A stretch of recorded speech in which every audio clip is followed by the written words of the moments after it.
I mean, a briefer poem was never heard. And I think a second call. So he said, Kevwa? And I said, Jevwa paije, Tevwa.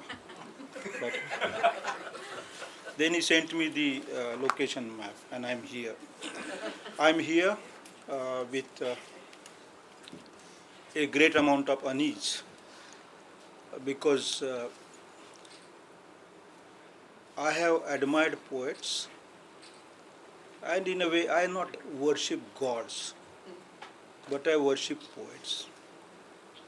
And to speak to your deities, my name is Devy, but that's not my fault. To speak to your deities, I am not a Tukaram. Therefore, I will not be angry with you. I cannot express my love to you because you are too high. I stand at a distance and admire you and think that life was worth it because poets were around. This is collective, so whoever wants to take the compliment is free to take it. This moment I am thinking of a great friend I had, a poet, a thinker, filmmaker, a man called Dilip Chitre, who wrote an essay called Kavi Kaam Kai Karto or Kavi Kai Kaam Karto.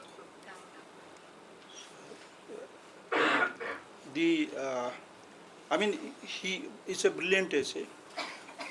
Before him, Oscar Wilde had said that all art is useless because it is not for use and all that. This is a long debate.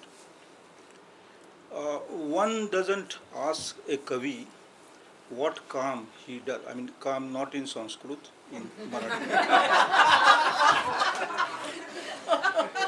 With Ashok ji around, I have to be very careful.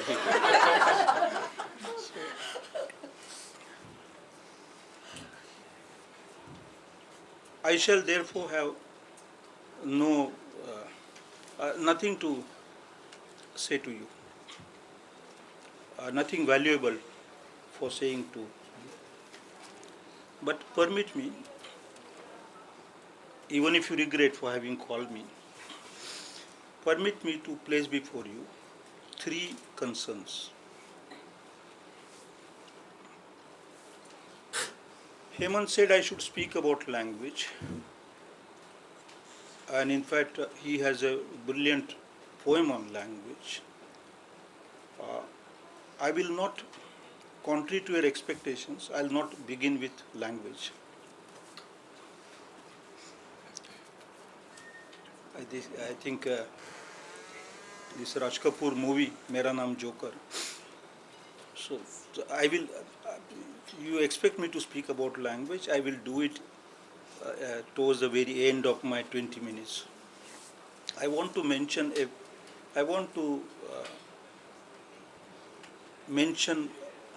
a murder that took place.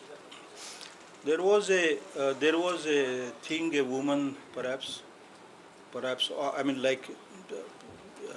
Yeats said, shadow or substance or shadow or both, called Sophia. She was killed. She was born in 2017. And it seems she was murdered in 2019. Now, Sophia was,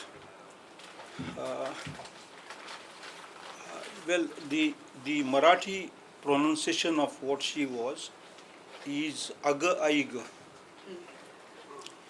A-G-I-G. The English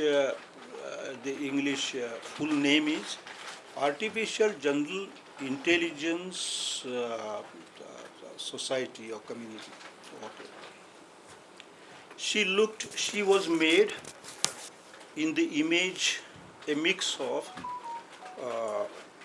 the most famous painted face on the earth and Audrey Hepburn. So Mona Lisa and Hepburn combined in a face, so beautiful. she was made in various labs, and she had all the qualities of humans. She could she had about 50 expressions of her face, and she could guess exactly what you were to say, and she was able to say things in response before you had finished. That is intersubjectivity of consciousness. This was a machine with consciousness. So she gave interviews. She also went to a mall, bought things. She mixed with people. She applied for citizenship, and she was given citizenship by Saudi Arabia. So she is a registered but there is no police case about her murder so far. She was a registered citizen of Saudi Arabia, and she wanted to promote women's rights there. In her interview, one of her interviews, she said that I am born to destroy Homo sapiens.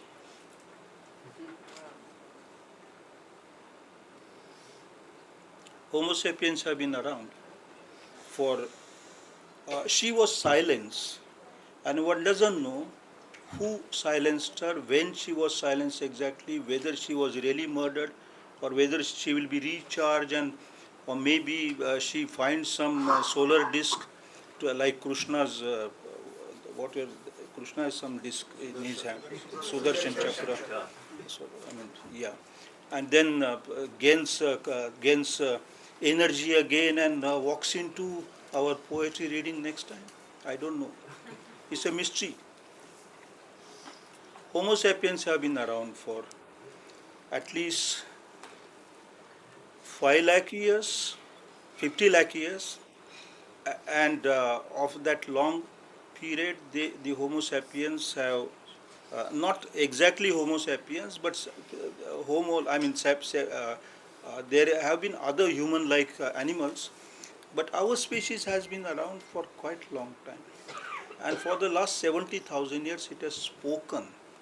Speech was evolved, speech was gained, it was acquired through long biological and neurological exercise. 70,000 years. I don't know if very soon, when I don't know, but if very soon uh, Homo sapiens are terminated by their own creation,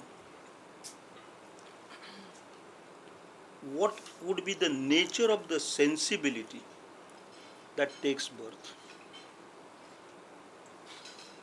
We have memory, and nostalgia is a terrible disease, and it's a sad thing that everybody remembers what they have done in their life, and then in such meetings they make it a point to share it with others.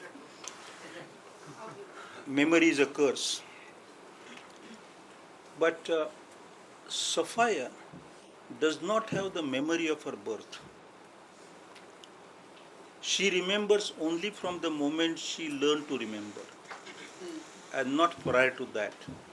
And that imagining of the past and imagining of the future species may be of a very different order. I mean, there was a Marathi poet, I always wondered why he wrote those lines. Ek tutari dyamaza anuna punkin jimi so pran. I didn't know why he was saying why didn't I will get up and get a tutari, and so this laziness. But he said, Beduna takin sagari gagane, all these so many skies, I'll I'll tear them apart. The idea of the so many skies that we have, Homo sapiens have, and the AGI, AGI, the artificial general intelligence, which behaves exactly like humans, which has consciousness like you. It claims to have consciousness. It actually has consciousness. What it will be, I don't know. But we are there. We are close to it. And the AGIs are now forming a community. Bombay has always cared for poetry. in every generation, somebody's, whether it's Nissim Ezekiel, with Marathi poets, Hindi poets, Urdu poets, cinema poets, other poets, revolutionary poets, poets who sing along the coastal line. Bombay is cared for it. I hope there is no time in near future when there is in Abyss a poetry sammelan of AGIs, and in Bawa there's a poetry sammelan of Poetry Wala. We have to deal with this. It's a serious situation. My second concern that I want to share, I just don't know how to handle, what we should do. I have no idea. I'm just sharing it with you. My second concern is about something that happened about 30 years back. A man called Samuel Huntington wrote a book called Clash of Civilizations. Now the date of the book is very interesting because this was 1993 he had started saying these things. The book came out in 96. This is 4 or 5 years after the Berlin Wall had gone down. Soviet Russia had figured out what is glasnost, and it got dissolved. The world became unipolar. There was no enemy. The loss of a friend is a sad thing, but the loss of enemy is sadder still. Takes away the purpose of life. So, in that enemy-less world, the United States had to figure out what the foreign policy would be. And like all these naive, innocent, pichada socialists like me thought that now poverty will be made the enemy. US people are brighter than guys like me. They said, no, culture will be the enemy. In future, the wars will be between religions, between cultures. That was the take. And lo and behold, like in that ancient sacred text, somebody said, let there be light, and there was light, and then lo and behold, then there was Iraq, then there was Iran, then there was Afghanistan, and now the Red Sea is burning. All of us, sorry, these people, you are exceptions, but people outside, they internalize this. In this country, how many of us have not thought of Muslims as another country in the country?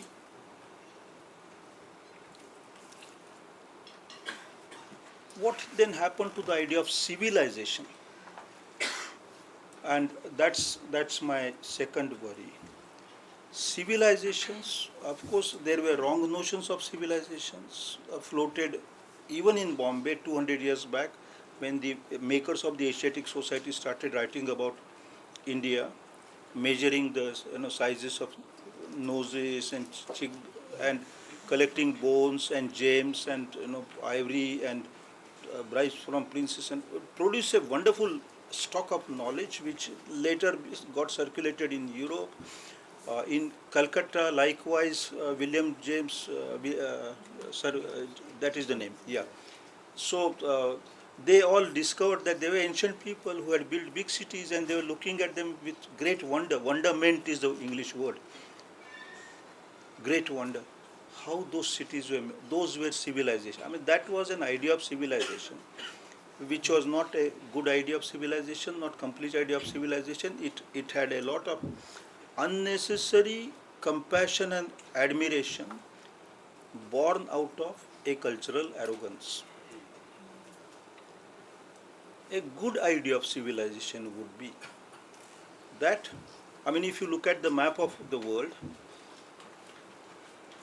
and how many languages people created over the last 70,000 years, and think of the major language families anywhere, and within the geographical scope of those language, spread of those language families, where empires have come up, where material cultures have developed with good technologies, beginning with stone, metal, whatever, energy and so on, chemical, and where philosophies emerge. But even that is not enough, where poetry emerge. And I'm not trying to flatter you, because you are all poets, but poetry is not anybody's monopoly. Poetry has been there. The ultimate expression of language, that's what I'm saying. So if we combine, this language family, material culture, philosophy, and literature, about 18 such areas all over the world exist. 4 in Latin America, 5 in Africa, uh, South America, 5 in Africa, and about 7 in Asia, all East Asia, Central Asia, South Asia, West, etc., etc. I did plotting of this on maps of the world, where all these 3, 4 dimensions come together, civilization, and then I opened the list of United Nations list of trouble spots, the current, clash, where conflict points. Each of that civilization today is at the point of a gun. Civilization is being challenged. What people have inherited, they may be poor, they may be rich, they may even be under the illusion that they are vikasit now. When the whatever, that's completely beyond this discussion.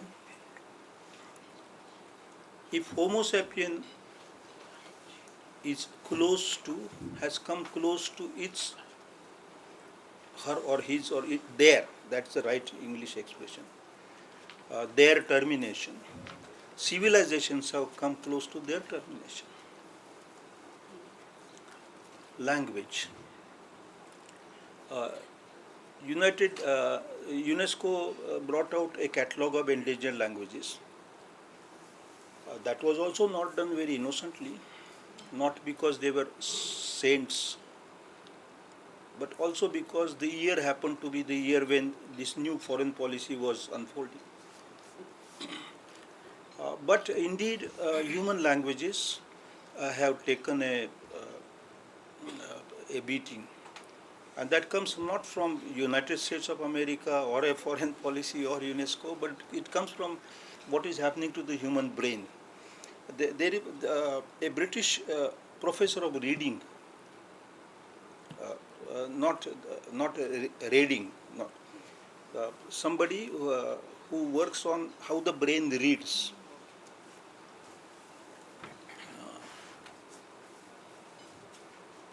I think Wolflin is the name, Anne Wolflin. She has a brilliant book called Proust and the Squid. She studied what's happening to the brain's ability, those 85 billion neurons absorbing sounds and abstracting, analyzing meanings, and coming up with abstractions. Marian Wolf says, Wolflin, no, Wolf, I don't know the name, I forget it. She says that the human brain has developed a fatigue of language, of reading, and that in future the brain will turn to grasping the world through visual signals, through images rather than through sounds. I don't mind if language is in visual rather than in sound, it still remains language. There's no problem. There is problem for language walas, for sound walas, but no problem for language walas. Poetry walas won't have problem. Is the sound, so the sound industry, this industry will go down, and then vernacular industry will come up. But language, as we have gathered it, through the textures and the tones, through the past tenses and the future tenses, through metaphors, is on its way out. So I was saying this morning, after very nice cup of tea, and before another cup of tea comes, I was saying that language is on a brink, civilization is under attack, and Homo sapiens face a threat. These, these things are unusual. These are epoch making. I mean, Amrut Kal.